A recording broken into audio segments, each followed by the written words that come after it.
kejadian yang baru-baru ini sedang hangat, yaitu tentang kasus cikungunya. Nah, bagaimana kronologis tentang cikungunya? Jadi cikungunya itu sebetulnya sudah terjadi sejak tanggal 5 November tahun 2011. Pada tanggal tersebut sudah ada tapi belum dilaporkan kepada puskesmas terdekat ataupun kepada dinas kesehatan. Nah, itu baru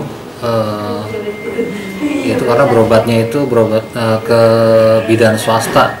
Ya, awalnya itu ke bidan swasta. Jadi masyarakat itu kan nggak tahu. Jadi berobatnya ke bidan swasta, mestinya kan ya jangan ke bidan gitu, yang lain aja, perawat gitu atau petugas medis yang lain gitu.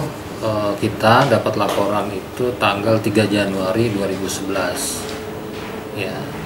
Kemudian kita turun ke puskesmas turun ya, beserta dengan tim yang lain, yaitu melakukan pemeriksaan epidemiologi ya di Puskesmas Limo untuk investigasi kebenaran berita tadi, dan disarankan untuk membuka posko ya. Jadi setelah pemeriksaan epidemiologi memang benar adanya kasus tersebut.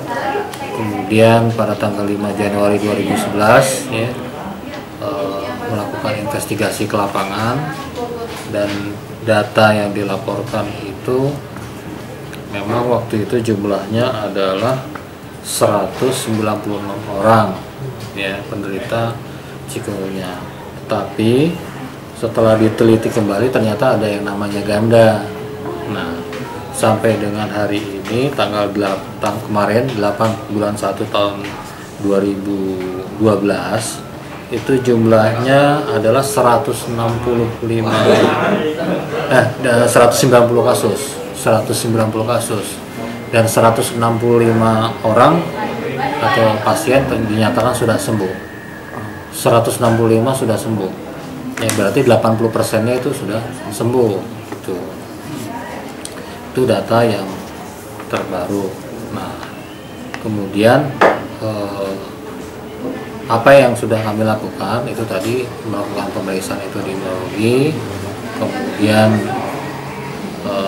kami membuka posko, melakukan pengobatan. Selanjutnya tanggal 6 Januari itu melakukan pemberantasan sarang nyamuk atau PSN dan PJB. Nah, ternyata dari pemeriksaan jentik-jentik itu memang di rumahnya sendiri sih masih bersih, boleh dibilang bersih rumah-rumah penduduk.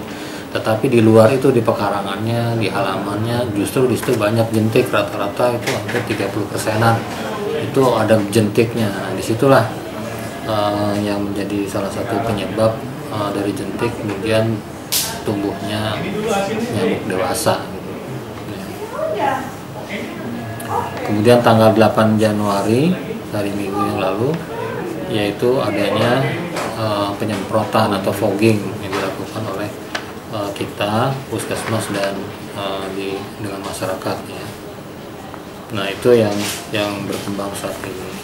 Nah, mengenai apa dan bagaimana penyebabnya, yaitu disebabkan karena oleh nyamuk Aegypti. Nah, nyamuk tadi biasanya menggigit penderita ya, kemudian masa inkubasinya antara 2 sampai dengan 8 hari. Nah, disitulah potensi untuk kalau digigit oleh nyamuk lagi disebarkan ke pain maka akan tertular. Nah, itu dengan proses yang cepat melalui nyamuk tadi gitu. Nah, gejala-gejalanya ya sakit di persendian biasanya ya, sakit di persendian semua, dan biasanya dengan minum obat anti radang gitu, anti inflamasi, itu biasanya sembuh ya. Itu tentang yang dilakukan. Nah, sekarang kenapa bisa begitu banyak gitu. Nah, ini jadi sebagai pelajaran buat masyarakat yang tidak mau atau malas atau kurang peduli terhadap masalah kebersihan dan kesehatan. Akibatnya ketika terjadi musim seperti ini, nah berkembanglah penyakit. Karena dengan adanya media air yang jernih, mereka kemudian bertelur, berjentik, kemudian menjadi nyamuk dewasa dan terbang, akhirnya menggigit manusia, seterusnya akhirnya menularkan.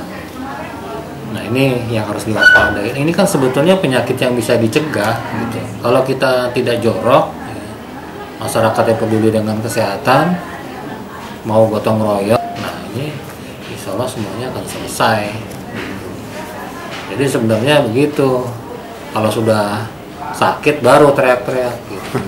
Ya. Kalau gejala awal itu gimana Pak, gejala awal? Ya seperti itu gitu. Jadi sakit di persendian, lemas gitu, badan meriang, seperti itu gejalanya. Dan juga agak nyeri gitu karena sakit kan di persendian itu, ada susah nggak digerakkan gitu karena sakit. Himbauannya kepada masyarakat, pertama tidak usah panik dengan adanya penyakit ini. Ya, yang kedua berupaya melakukan pencegahan dengan perilaku hidup bersih dan sehat, yaitu menjaga lingkungannya, lingkungan di dalam maupun di luar rumah. Di dalam tuh di belakang kulkas coba dibuka, kan airnya ada yang tergenang di situ, dibersihkan airnya di belakang kulkas itu. Ya, terus kemudian di bak-bak kamar mandi, di kolam-kolam ikan dan sebagainya. Kalau ada ikannya, kalau nggak ada ikannya yang berbahaya gitu. Kalau ada ikannya, jentiknya bisa dimakan kan. Saluran-saluran air yang tergenang, kemudian juga di atas genteng biasanya tuh ada talang yang kemudian tergenang juga, tidak mengalir airnya.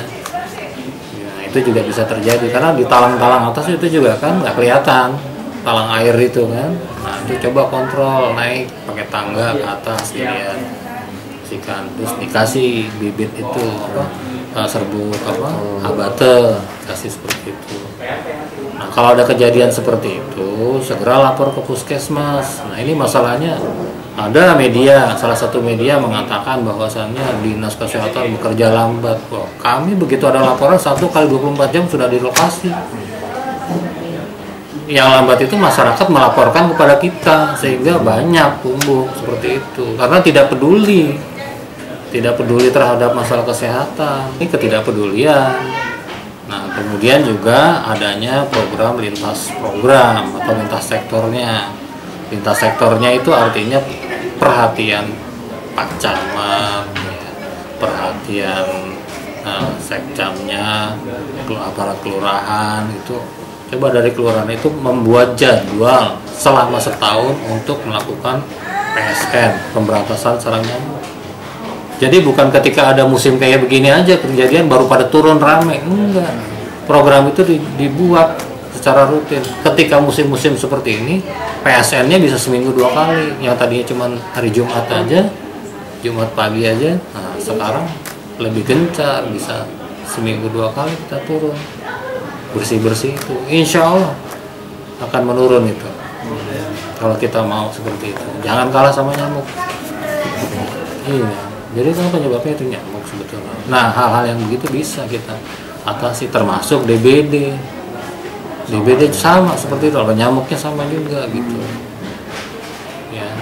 Nah makanya kita harus punya kepedulian ya, itu terus kader-kader ya, kader posyandu, kader siaga, ya kemudian PKK, semua turun sih, masyarakat semua. Jadi jangan wah ini cuaca bagus nggak apa-apa, wah lagi nggak musim DBD, nggak musim cikungunya, ya malas PSN-nya. Ya kita PSN tetap terjadwal, ya kita jalan kan bagian daripada olahraga kan, kita jalan itu juga sehat juga. Kita tidak melihat bahwa itu musim begini, tapi program yang harus kita jalankan itu jalan terus gitu dalam rangka untuk menyehatkan masyarakat. Kalau enggak, kalau udah sakit kan jadi produktivitas kita menjadi menurun.